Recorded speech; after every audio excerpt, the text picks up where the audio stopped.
Професорите ги скокнаа процедурите и со притисок преку штрајк изнудуваат решение ставот на ректорот на Штипскиот универзитет во однос на 15-дневниот штрајк на тројцата професори од економскиот факултет. На овој начин, манифестирајќи сила и притисок преку штрајк, ќе се направи голем преседан во високото образование и во работата на сите универзитети во Република Македонија. Секој кандидат кој е во постапка на избор во некое звање ќе мора да биде избран, во спротивно ќе следува штрајк. Каде и како е настанат проблемот ќе покаже крајот на процедурата, но што за сето тоа мисли ректорот? Можеби треба да се бараат причините за негативното гласање во недостатоците или во вистинитоста на самите податоци кои се наоѓаат во тие рецензии. Рецензиите мора да бидат во согласно со законот, не само за овие наставници, туку за сите кои се наоѓаат во постапка на избор во некое звање, почнувајќи од 1.1.2014 година.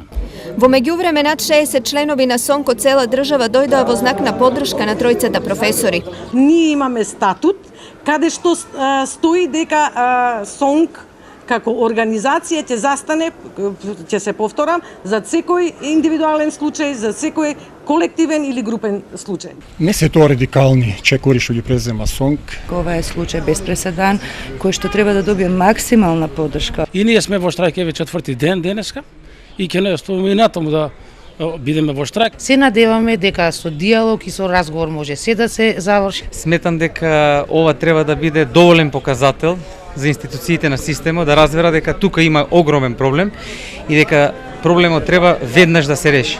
Е факт дека е препознаена нашата вистина, нашата правдина, препознаена е нашата законита борба и неправдата која што ни е нанесена. Сепак има потпишан колективен договор за високо образование кој што ќе ги обврзува на некои задачки самите универзитети према синдикатот. Инаку пред штрајкот професорите имаа право на жалби до Советот и Сенатот кои тие не ги искористија. Зошто? Она што не можеме да го користиме, а треба да ни биде дозволено, е да имаме одлуката од наставничкиот совет кој се уште не ни е дадена. Тие едноставно почнаа со штрајк пред да ги добијат било какви документи. И тоа е целата оваа чудна работа. Имат само решение од просветниот инспекторат да се повтори постапката на гласање.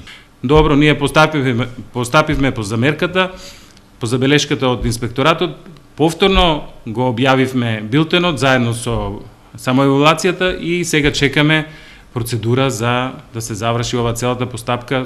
Поради ова ректорот се сомнева во позадината на целата настаната состојба. И целата оваа работа така почна пред самиот старт на упис во новата учебна година на Универзитетот Гоце Делчев.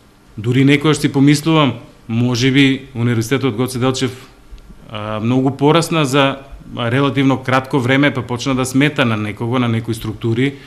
Се е во игра, значи можно е, мојот мандат завршува за 6-7 месеци, 8, значи почнуваат, можеби се и такви игри наговестуваат, значи да почнат уште сега прегрупирањето на самиот универзитет за создавање на некое ново мнозинство во постапката на избор на новиот ректор. Инаку ректорот кој во неколку наврати беше јавно прозиван според законот за високо образование нема надлежност во решавање на ваквите ситуации. Сепак тој денес реши лично да се вклучи во целиот спор.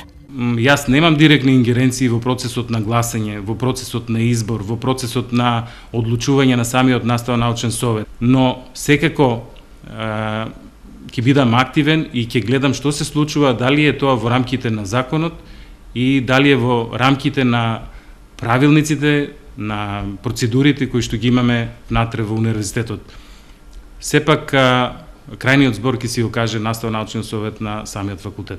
Инаку според законски предвидените рокови целата постапка за избор во повисоко звање на економскиот факултет треба да заврши до 14 август и нема никакви законски можности за кратење на овие рокови.